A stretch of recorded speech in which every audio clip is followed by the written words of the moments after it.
Did you see what's going on? Obviously, you've seen what's going on in California. But the governor gave this creepy fucking speech where he was talking about speculators coming in and talking about what to do with the land of all these homes that have been burnt down while it's still only 6% contained. And he did this little dance like, I've been talking with these, with the governor of Hawaii about what to do. We got some ideas. A speculator. We're gonna have some meetings. Like, he's really? Oh. California Governor Gavin Newsom is now calling his city's homeless encampments unacceptable, which is odd since he's the guy who, made them acceptable, turning sidewalks into red carpet events for drug addicts, thieves, and unemployed CNN anchors. On Monday, he urged cities to ban the camps from sidewalks, parks, and other public areas.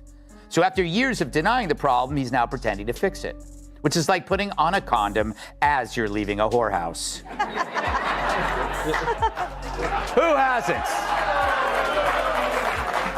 It all started with a smug little smirk, but by the end, it was pure scorched earth. Somewhere in between, Gavin Newsom completely lost track of which camera to panic into, and it showed. Joe Rogan came swinging, hurling facts like they were 100-pound kettlebells. Then Greg Gutfeld stepped in, landing punchlines so sharp they cut deeper than California's tax rates. What followed? Not just a takedown, but a slow, smoldering policy implosion that burned in real time. And no, not even Newsom's bulletproof hair gel could save him from this one. Grab your popcorn, because this wasn't just a moment, it was a total meltdown.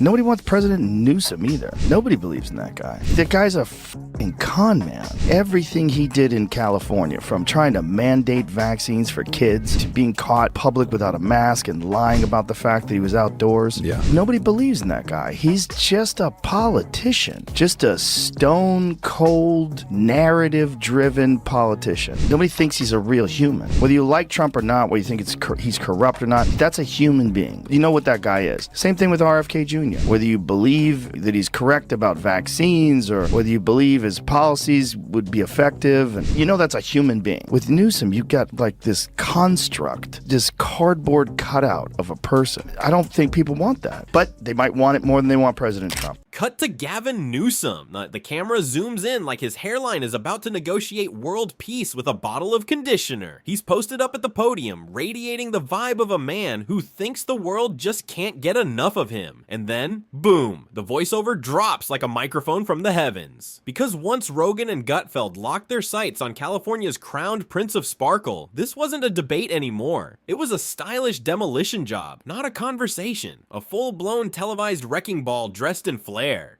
But Kennedy, I think the answer is yes, yes, yes, yes, yes, yes, yes, yes, yes. Was it because of Israel? Yes. Interest rates? Yes. Too woke?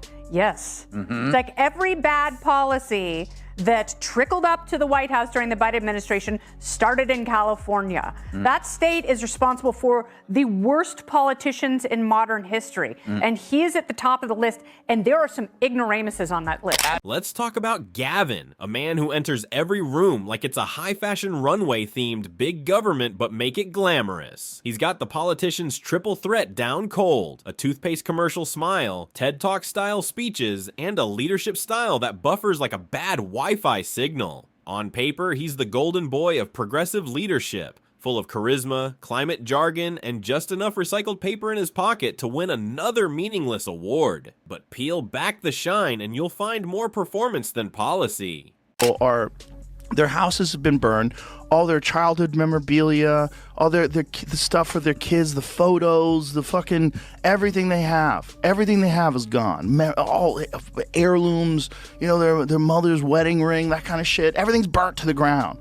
And this guy's like standing in front of all this stuff, and he's got a smile on his face, and he's talking about land use. The development plans. Watch this. And don't even get started on his climate sermons. Gavin's got enough green policies to fill every aisle in Whole Foods. But the state's power grid is so fragile, a light breeze practically sends it into cardiac arrest. "Go electric," they shout, right before warning people not to charge their cars between 4 and 9 p.m. because the sun took an early break. Peak irony? Banning gas stoves while half the state is cooking dinner by flashlight. It's green energy theater, and everyone's running on stage in the dark. And he's the guy who thinks he's going to run for president when, so much of the state is absolutely unlivable. And so every project that he's championed, he's now trying to demonize conveniently, and people are not that dumb. Like, people have been through it in his state. They are sick of him. They want him to leave. And maybe that's why so many people around him are like, you should totally run for president. So he gets out of the state. Yes.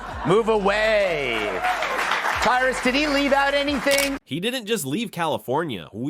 He evacuated like a man who saw the simulation glitch and hit escape. And who could blame him? When your home starts looking less like Malibu and more like a real-life Fallout trailer, even a sauna-loving, elk-hunting podcast king has to tap out. He bolted down Interstate 10 East and didn't look back. Rogan swapped smog and scripts for Texas freedom. Like a UFC champ trading kale for pure protein. And he didn't do it quietly. He packed the loudest mic in the world. The Joe Rogan Experience. This isn't your aunt's podcast. With over 100 million listeners and an algorithm that gives CNN nightmares, Rogan's weapon: no filters, all fire, and full throttle. What is going on here?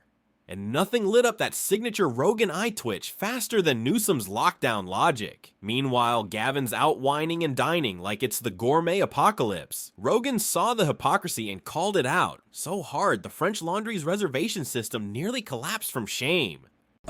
Down in Hawaii, you had some ideas around some land use concerns he has around speculators coming in, buying up properties, and the like. So we're already working with our legal teams to move those things forward, and we'll be presenting those in a matter of days, not just weeks. With a big smile on his face. Look at the little wiggle he does with his shoulders. Speculator, watch this. Talking to Josh. Look at this. Look at this little wiggle. It's excited about the possibilities of speculators coming in. And he's saying, we're move forward. We're going to move forward on that. These people lost their homes. A lot of those people don't even have fire insurance because the fire insurance pulled out of California. I think like 69% of fire insurance pulled out of California because they're like, this is too crazy. Like, you guys aren't doing jack shit to manage this.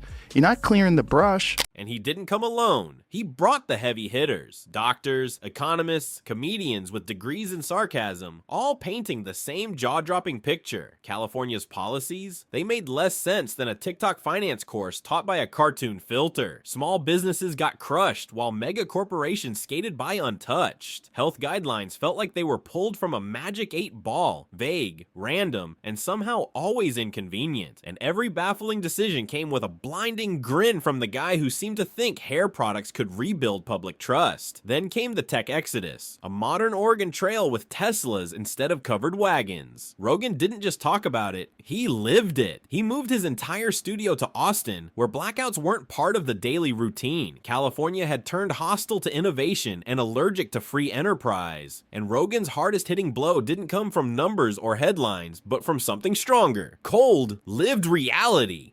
So, while Californians have lost their homes and they're still suffering from the devastation, what does Gavin Newsom decide to do?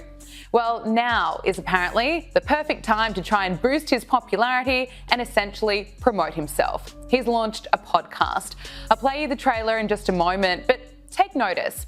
Does the trailer that he shared with the world on X, does it even mention the most horrific fire catastrophe that occurred under his leadership, partly as a result of the decisions he was making, like cutting fire prevention? No, this is his chance to talk about his image, insisting that he's no ordinary politician. He didn't need to scream. He didn't need to exaggerate. He just looked around, grabbed the mic, and said what everyone with a working brain was already thinking. This isn't working. And then enter Greg Gutfeld, like a raccoon with a grudge and a thesaurus. He doesn't rant. He roasts. He slices through fakery with a grin, a zinger, and a look that could curdle almond milk on sight. Gutfeld is a 5-course takedown wrapped in perfect hair and deadly timing. He looked at Newsom's polished glow and said exactly what millions were thinking. The man looks like a fragrance ad and governs like he's stuck playing SimCity on the hardest level. Gutfeld laid it all all out. Gavin on the cover of Vanity Fair, looking like he was built in a lab, and right behind him, tent cities, human waste, boarded up shops, and artisanal juice bars trying to survive next to complete collapse. It's dystopia with a day spa twist. And Gavin, he's smiling like he cured homelessness with a candle and a daily mantra. About anything? I think there's about 100 other reasons too. Well, you can't, it's not his words when he speaks. Yeah. You have to watch him closely. And some genius decided not to film him any lower than the shoulder. Yes, did you? Yes. So what did he do? You couldn't see the hands. No, but he sent Morse code. Yes. Go back and watch it. Look at the blinking. Blink, look. Meet me at the house. Like, he's blinking. He's sending. I'm getting there. Hey, just so you know, I'm not wearing pants. But Gutfeld didn't stop at the glossy surface. He went straight for the jugular. And that jugular, the media's obsession with Gavin. Legacy outlets treat him like he's a reincarnated Kennedy holding a reusable shopping bag. But the reality is closer to crime-ridden chaos with a spray tan. Gutfeld's monologues didn't just get laughs, they drew blood.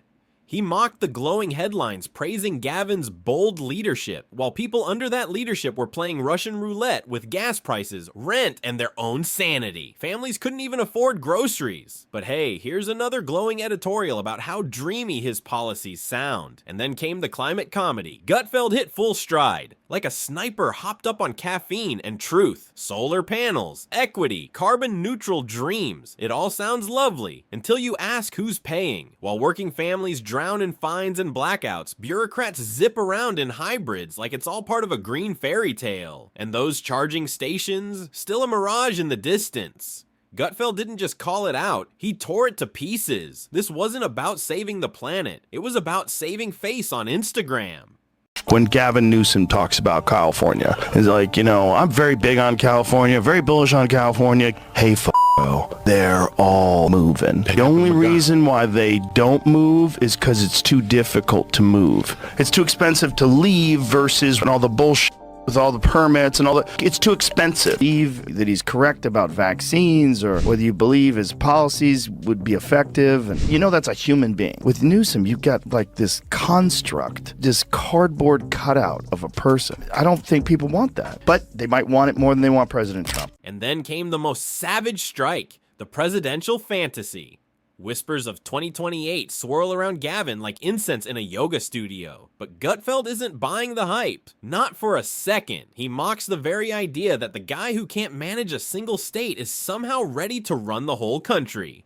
He's running all right, Gutfeld quips, but it's from accountability, not for office. The jokes write themselves. Newsom's White House dream looks like trying to franchise a restaurant that failed its last 3 health inspections. Sure, the sign glows pretty, but the kitchen's crawling, the freezer's broken, and the Yelp reviews are written in flames.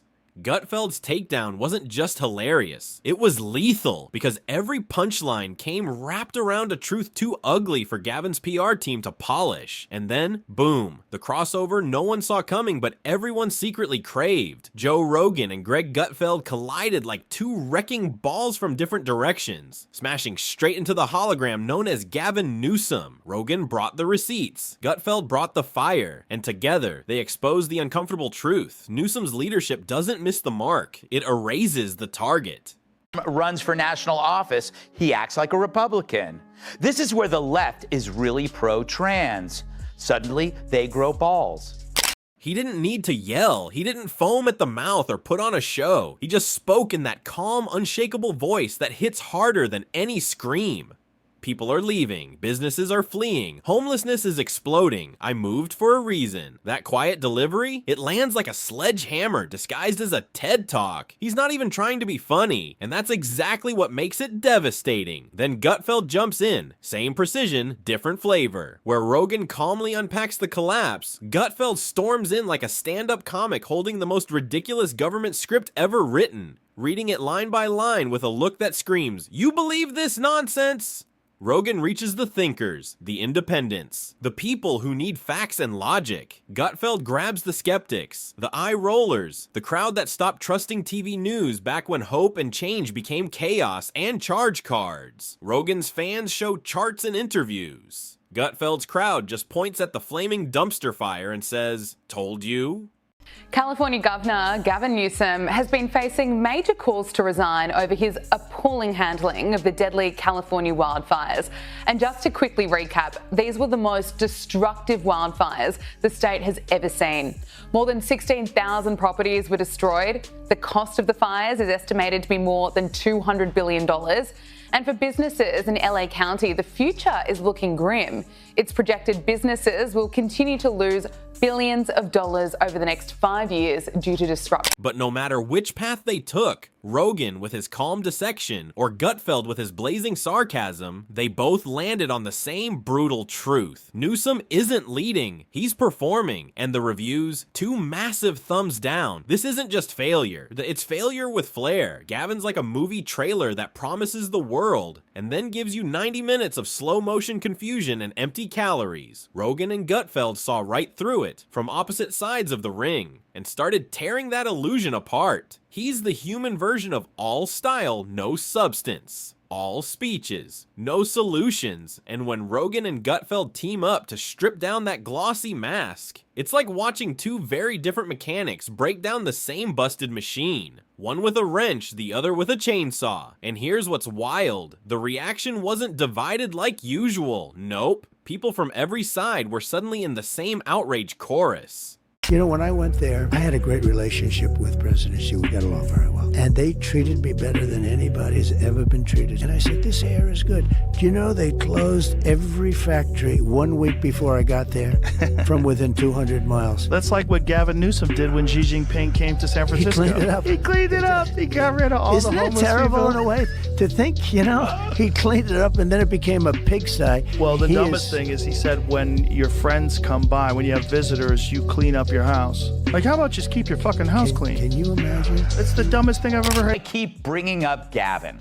Well, other than my respect for his work in American Psycho, he's starting to distance himself from his party's worst ideas. Newsom, a guy who hates fossil fuels but could still bring down the price of gas by wringing out his hair, once proclaimed that his state would be a sanctuary to all who seek it. Suddenly, it was like the political planets aligned. Libertarians, conservatives, frustrated millennials, disillusioned hipsters, even that barista who gave up on politics after the last election. They were all nodding in agreement. Different views, same reaction. They all realized the same thing. Maybe the real crisis wasn't just bad leadership. Maybe the real pandemic was political theater. And just when you thought it couldn't go any further, the final montage kicks in like a knockout punch in slow motion. By then, it's not even about who won, it's about what got exposed. Gavin Newsom didn't just get called out, he got decoded.